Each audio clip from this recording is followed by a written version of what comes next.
ഒടുവിൽ 12 ദിവസത്തിനു ശേഷം പശ്ചിമേഷ്യയിൽ വെള്ളക്കൊടി പാറി.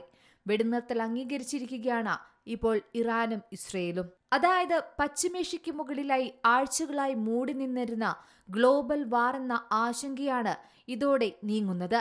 ഇറാനെതിരായ ആക്രമണമായ ഓപ്പറേഷൻ റൈസിംഗ് ലൈനിലൂടെ എല്ലാ ലക്ഷ്യങ്ങളും ഇസ്രയേൽ നേടിയെന്ന് നെതന്യാഹുവും അഭിപ്രായപ്പെട്ടു. ഇനി സമാധാനത്തിന്റെ ദിവസങ്ങളെന്ന് തന്നെയാണ് ഇരു രാജ്യങ്ങളും പറയുന്നത്. ഇനി പശ്ചിമേഷ്യയിൽ സമാധാനത്തിന്റെ സാധ്യതകൾ തുറന്നുകൊണ്ടാണ് ഇസ്രയേലും ഇറാനും വെടിനിർത്തൽ ധാരണയിൽ എത്തിയിരിക്കുന്നത്.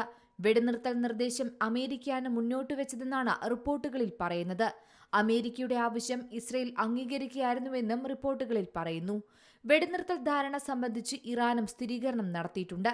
വെടിനിർത്തലിന് തൊട്ടുമുമ്പ് വരെ തങ്ങൾ ഇസ്രയേലിന് നേർക്ക് മിസൈൽ ആക്രമണം നടത്തിയിട്ടുണ്ടെന്നും ഇറാൻ വ്യക്തമാക്കി.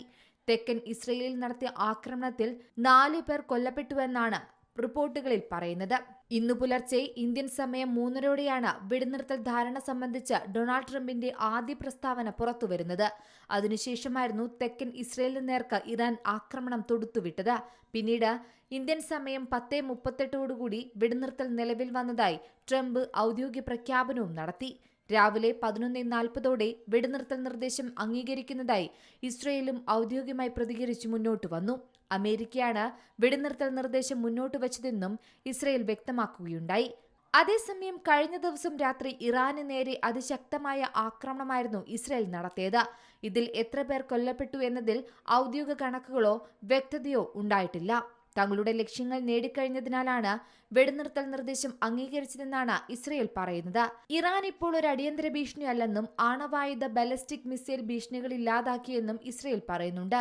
ഇറാന്റെ സൈനിക നേതൃത്വത്തിന് വലിയ നാശം സൃഷ്ടിക്കാനായെന്നും അവരുടെ പല സർക്കാർ കേന്ദ്രങ്ങളും നശിപ്പിക്കാനായെന്നും ഇസ്രയേൽ പറയുന്നു.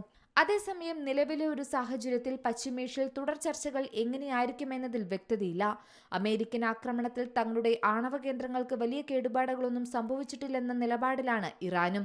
അതിനിടെ ഒരു മുന്നറിയിപ്പ് എന്ന നിലയിൽ ഖത്തറിലെ അമേരിക്കൻ വ്യോമതാവളത്തിന് നേരെ ഇറാൻ മിസൈൽ ആക്രമണവും നടത്തിയിരുന്നു. പക്ഷേ ഇപ്പോഴുമുള്ള ഒരു ആശങ്ക, ഇരു കൂട്ടരിലും ആരെങ്കിലും ഒരാൾ വെടിനിർത്തൽ കരാർ ലംഘിച്ചാൽ ഇനി സംഭവിക്കാൻ പോകുന്നത് ലോകമഹായുദ്ധം തന്നെയാകും. International desk, Zee Malayalam news.